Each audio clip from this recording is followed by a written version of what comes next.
come closer in?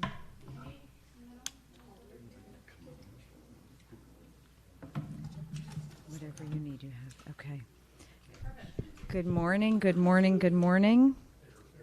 Take my sort of... Good morning. Thank you all for being here. I'm Rania Mancario, CEO of Crime Stoppers of Houston.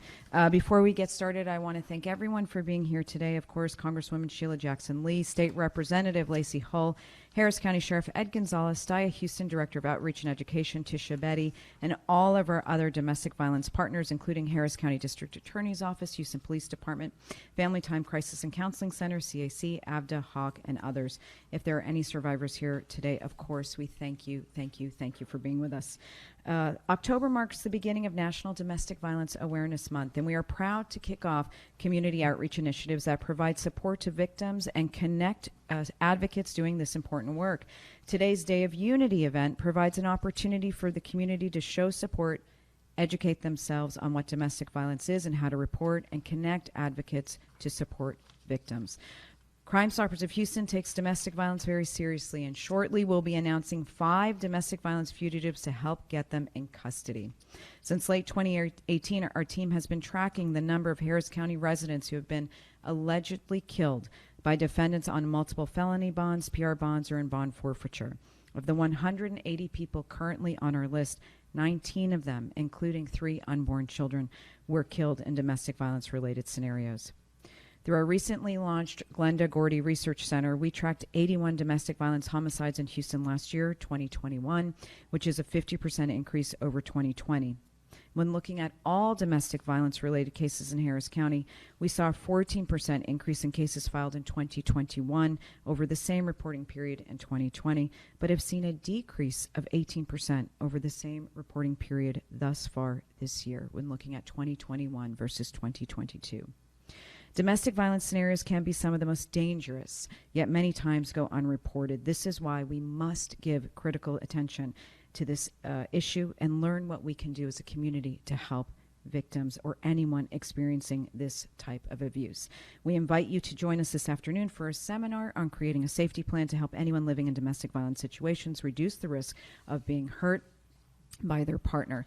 The seminar starts promptly at 11:30 a.m. in our community room across the hall. We also invite you to our partner fair and pick up resources and information from our partners present today.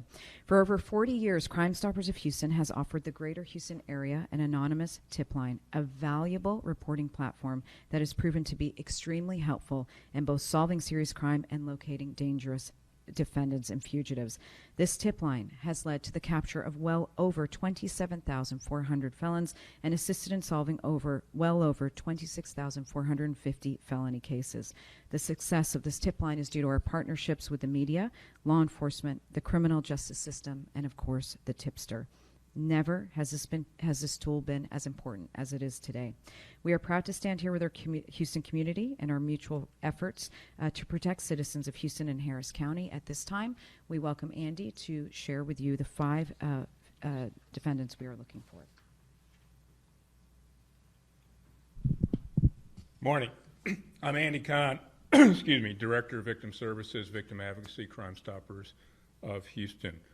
We're going to start talking about some of the wanted fugitives, and again, keep in mind, we're looking at 5 today, but there's hundreds and hundreds, if not thousands, that are currently wanted for a variety of reasons, whether it's criminal charges, whether being out on bond and forfeiting their bond, being out on bond and forfeiting protective orders, and we need the public's help in getting them where they belong, and that's in the sheriff's jail. So we're going to start right here, and we're going to take a look at Anthony Dunn. Anthony Dunn pled guilty to assault family violence. This is not the first time. This is his second offense. He was given 2 years deferred adjudication. He immediately violated his terms of probation because he was charged with yet another assaultive offense, and he also failed when he turned up positive on a drug screen. He has prior convictions for drugs, driving with license suspended, and yes, domestic violence. We need the public's help in getting Anthony Dunn off the streets. So again, take a good hard look at this, and I'm going to tell it when we're finished here how you, the public, can help us. The next one, let's take a look at the next one here. That's Alberto Anselmo Mejia. Somehow he gets the third designation. He is charged with assault of a pregnant person. The reports indicate that he assaulted his wife, hit her with closed fists in the back and right side of her head. And as a result of the attack, his wife, the victim, sustained a large lump on her head with multiple abrasions. She was 2 months pregnant with their second child. He's also wanted for multiple warrants for other felonies and misdemeanors. We need to get him off the street before he continues to hurt his wife and perhaps others as well. Next one we got is Brittany, and yeah, I got her name down, Staszewski. Brittany is charged with aggravated assault of a family member after a September 2021 incident with her boyfriend. She went out with the victim. They got into a verbal argument with another woman. The victim ended. After the argument, the victim went to bed. He woke up with Brittany allegedly standing over him with a large knife close to his face. Brittany then allegedly cut the victim just besides the left eye while mentioning the other victim's name. She's been on the run now for over a year. That's a year too long. Again, somebody knows where Brittany is. Next one is Douglas Wilson. Wilson is charged with assault of a family member, impeding breathing, which is just a fancy form for saying you're trying to strangle somebody to death. And that was in January of 22. Victim told the police that her husband assaulted her during an argument while Wilson pushed the victim's face, causing her to fall. At that point, he placed a knee on her shoulder and began to apply pressure on her neck. The assault continued with him punching her in the head. He eventually pulled out a handgun. After a struggle, thankfully, the victim gained control of the weapon, and Douglas ran away. We got to get him off the street, someone to do that. The next one, this is the one right here. This is the one. You know, I don't want to, rank people, but this is a bad dude. Cameron Davis is charged with murder. September 2021, and gained a lot of headlines throughout Houston. And according to law enforcement, the victim was running away from Davis when she was shot several times in the back. She fell to the ground after being hit. He then stood over her. Imagine, he stood over her after she fell, pointed the gun, and shot her right in the head. Cameron Davis is a habitual violent offender. He was previously sentenced to 6 years for aggravated robbery with a deadly weapon. In addition to being charged with the murder of Venetia Stanford, he too is also wanted on multiple felony bond forfeitures for the following charges: felon in possession of a weapon, a gun. He was out on bond, forfeited the bond. He was also charged with felony aggravated theft, assault of a family member, and violating a protective order, all of which he is currently wanted for. So we're asking you, the public, to contact Crime Stoppers, 713-222-TIPS. Submit a tip online, www.crime-stoppers.org.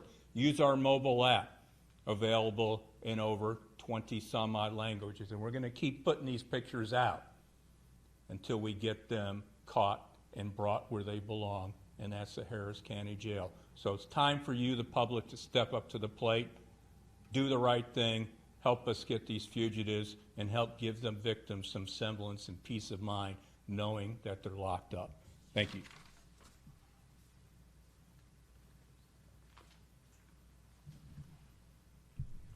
None of us standing here today would want to be here. We'd hope that domestic violence would no longer be a part of the lives of so many innocent.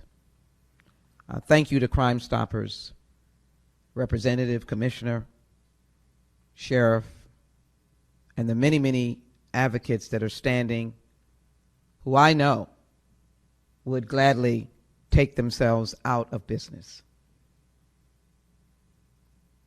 They'd like to have a closed sign on their doors. But domestic violence is bigger than life. It takes your life away. Strangulation, you cannot breathe. And then, of course, bleeding to death by a violent gunshot wound. No child, boy or girl, should grow up to a life of domestic violence. No child that is born should be designated that your life will end because of a violent domestic violence act. No child should be given a death sentence as they are fighting for their life, for their mom who is looking forward to their birth, and she is shot and the baby dies. No infant should be beat. No infant should be shot. No infant should be sexually assaulted. And so I think that we need to recognize that we're facing a phenomenon that is going to take a massive community collective effort.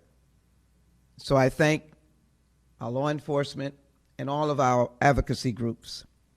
Harris County saw a 40% increase in domestic violence, homicides from 2019 to 2020. Family violence homicides in Texas grew by nearly 80%, and more than half involved a gun. Houston police said strangulation calls increased 130%. As well, the 2021 Harris County Health and Relationship Study found that of their survey participants impacted by domestic violence, almost 52% reported an increase since the COVID-19 pandemic. Texas has long seen 3 times the number of family violence deaths since 2017, with rates of family violence increasing across all 3 counties. Take any sheriff, any deputy, any constable, any police officer, anyone involved in protecting our community, any firefighter, and they will tell you the number of calls that they have to go to dealing with domestic violence. The police will tell you of many frightened situations where the woman involved refuses to press charges and may not have a place to go. I, as a member of the United States Congress, know of the phenomenon of the lease being in the male's name, and the children and women are put out in the street, frightened to death, nowhere to go. Texas has seen 3 times the number of family violence deaths since 2017, with rates of family violence increasing across all 3 counties, Harris County, Fort Bend, and Montgomery. In 2021, Texas saw the highest number of family violence-related deaths in recent history. 228 deaths were killed, Texans were killed by intimate partners in 2020, and 529 were killed in 2021. Some say it was the pandemic, but I say it was the inhumanity that we face that should not be allowed. Or we can hug our troubled members of the community. And when I say that, I mean that. Provide them with support systems. But we must be intolerant of the abuse that generates the death of innocent people. No child should be designated to a death by domestic violence. Let me quickly say, as we gather here today, it is necessary to find both legal ways, laws, and support systems to help our community. That is why I led efforts to reauthorize the Violence Against Women Act after 5 years of delay, a landmark piece of legislation championed formally by our president, then Senator Joe Biden, and first enacted by President Bill Clinton in 1994. And when I arrived in Congress in 1996, I was able to be part of the reauthorization at that time. And we normally expected it to be reauthorized over and over again. But finally, after more than 3 years of discussion with members, victims, survivors, and advocates, we passed H.R. 1620, the Violence Against Women Reauthorization Act of 2021. And under my leadership, we made sure that the House version of VAWA reauthorization made important improvements to existing law to address the growing and unmet needs of victims and survivors of domestic violence, dating violence, sexual assault, and stalking. We hope that the organizations here have been able to benefit from some of those resources. The reauthorization invests in the prevention of domestic violence and expands access to resources. Many of the provisions in my bills in 2018 and 2021 were included in the Senate version of VAWA as well as the omnibus bill, such as the reauthorization of the Vital Grant Program, the Service Training Officers, Prosecutors, or STOP grants administered by the Department of Justice, the use of STOP grants to develop the most effective law enforcement tools and protocols preventing domestic violence. And I hope whoever's not getting a STOP grant here in Houston, call me, because we want to see those STOP grants being used all over. Creating hope through outreach options, services, and education, the CHOOSE program, which clarifies that funding under the CHOOSE program for children and youth is being provided for core areas of VAWA, domestic violence, dating violence, sexual assault, and that services that target youth should also incorporate youth in underserved communities and sex trafficking and bullying as elements when part of a comprehensive youth violence response program. The preservation of funding for sexual assault services programs, transitional housing grants for victims, grants to states, territories, and Indian tribes is something that we thought was crucial. My bill also included a prohibition that allowed victims and survivors to maintain housing in the event of a family breakup. Gun violence, it is real with domestic violence. It is a tool of choice. And as has been indicated, there's strangulation, and after strangulation, if the person is not dead, sometimes the violent perpetrator takes up the gun and shoots them. While I'd hoped to do more to address gun violence in the reauthorization, especially as it relates to domestic violence and violence against women, I continue to remain hopeful. The omnibus included a provision that requires the Attorney General to issue a NICS notice to state, local, or tribal law enforcement when a prohibited person tries to acquire a firearm. And that's someone who's had a domestic violence incident. Because of the connection between domestic violence and homicide is undeniable, we must insist on common sense measures that effectively reduce gun violence. Gun homicides, as indicated by intimate partners, jumped 58% over the last decade over the United States of America. Today, guns are the #1 weapon in domestic violence killing in the United States. Just owning a firearm makes an abuser 5 times more likely to take a partner's life. And so we are tempted to close the boyfriend's loophole. While firearms are used in intimate relationships to kill, they're also used to threaten and intimidate. And in many cases, homicides, assaults with firearms, and shooting could be prevented if abusers are prohibited from having firearms. Among other conduct, Section 922 of the Federal Criminal Code prohibits certain categories of persons from possessing those. Persons are convicted of a misdemeanor crime of domestic violence and persons subject to a restraining protective order with respect to an intimate partner. For many years, both categories allowed certain abusive behavior. And so I will soon introduce legislation to close the boyfriend loophole completely, ensuring that these potentially dangerous individuals are prohibited from possessing firearms. At long last, for the first time in nearly 3 decades, Congress listened, choose to act, and pass sensible gun safety legislation. Reflecting on these, my provisions will be added to ensure that persons who have convicted of stalking the woman who is reported over and over again, cannot then secure a gun. That stalking can turn into violence. And I hope to have the support of the House and the Senate for this simple fix. Again, not the Second Amendment violation, not taking away guns, but ensuring that violent persons who are stalking, and they have a relationship with this individual who has called officers over and over again that they too are prohibited from purchasing a gun. I started this morning by saying domestic violence is bigger than life. It takes your life away. And obviously, no one would want to say to that newborn, wonderful baby, that toddler, that 5-year-old, that elementary school child with brightness in his or her eyes, that high school student ready to move on to greater things in his or her life, that one turns into an abuser and one turns into the abused. One turns into the perpetrator and one turns into the deceased. We must stop domestic violence. I'm delighted in this month to bring awareness, but more important, each one teach one. Each one provide information to ensure that it doesn't happen to another innocent family.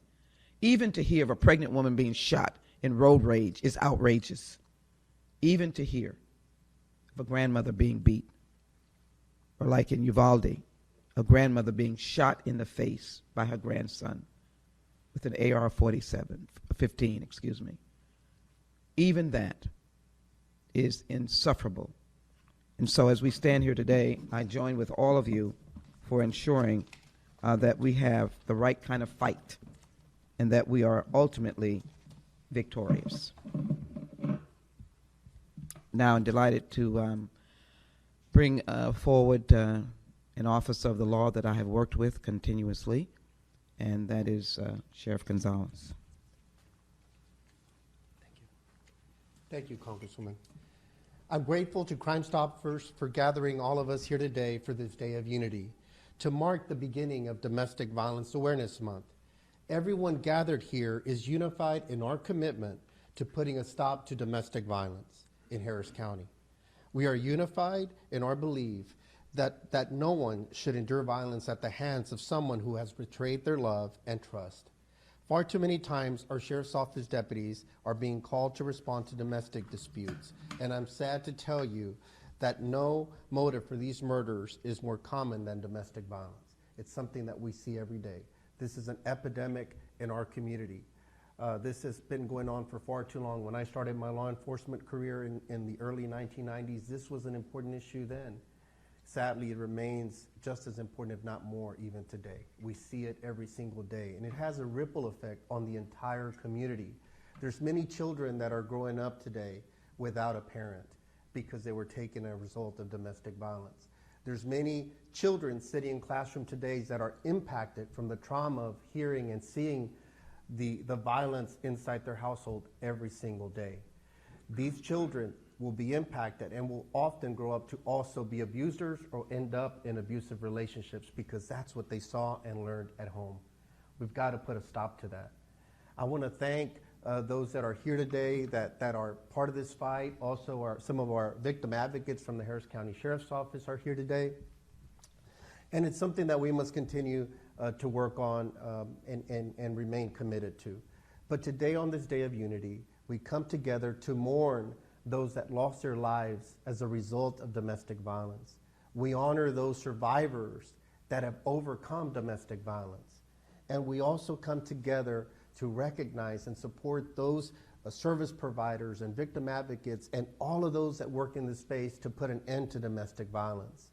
So today, I want to say that we must remain as committed as ever to make sure that we put a stop to domestic violence, the scourge of domestic violence. I want to thank Andy and Crime Stoppers, Rania, for highlighting these 5 wanted persons that we must take off the streets today. And there's hundreds, if not thousands more, as you heard Andy say. They need to be behind bars, and we're committed to make that happen. So please make sure you're contacting Crime Stoppers at 713-222-TIPS or any other wanted suspect that maybe wasn't highlighted today, but is equally as important to get them off the streets. Briefly in Spanish, estamos aquí esta mañana para reconocer el Día de Unidad en la batalla contra la violencia doméstica. El mes de octubre es conocido como el mes donde levantamos la conciencia sobre este tema tan importante en la comunidad, darle alto a la violencia doméstica. Nosotros en la comunidad de habla hispana sabemos que muchas veces en nuestras mismas comunidades está pasando esto, es un crimen, tiene que parar, tenemos que poner alto y proteger a todas las familias. Hoy reconocemos a todas las personas que han perdido su vida. Sigamos en oraciones por ellos que han perdido su vida a través de violencia doméstica, y también levantamos en apoyo a todas aquellas personas que han podido sobresalir esos incidentes de violencia doméstica. Entonces, gracias por estar aquí en esta batalla. And at this point, I want to recognize the State Representative Hull that will come and say a few remarks. Thank you all for being here today. I'm Lacey Hull, State Representative. Thank you all, and thank you to Crime Stoppers, to the elected officials here, law enforcement, and to all of the advocates. Domestic violence doesn't start as a punch to the face. It often starts as other types of abuse: financial, legal, religious, emotional, and psychological abuse. We usually speak in generalities, but I want to get specific for those watching, for those this might help, with some specific examples of those forms of abuse and coercive control, since many do not realize they are in a domestic violence situation until it's too late.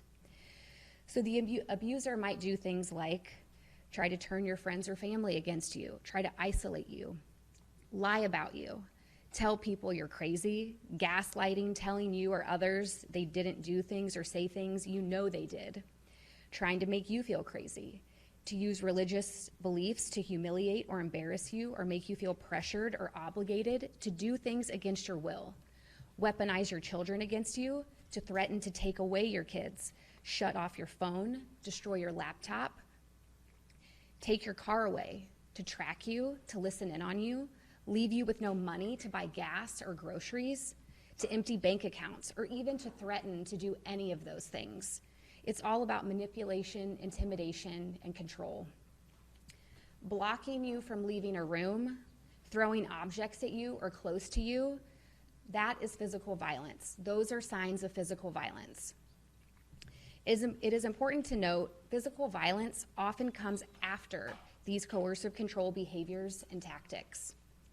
For those experiencing domestic violence, seeking help, attempting to leave, and even after you have left is the most dangerous time, even with no physical violence prior.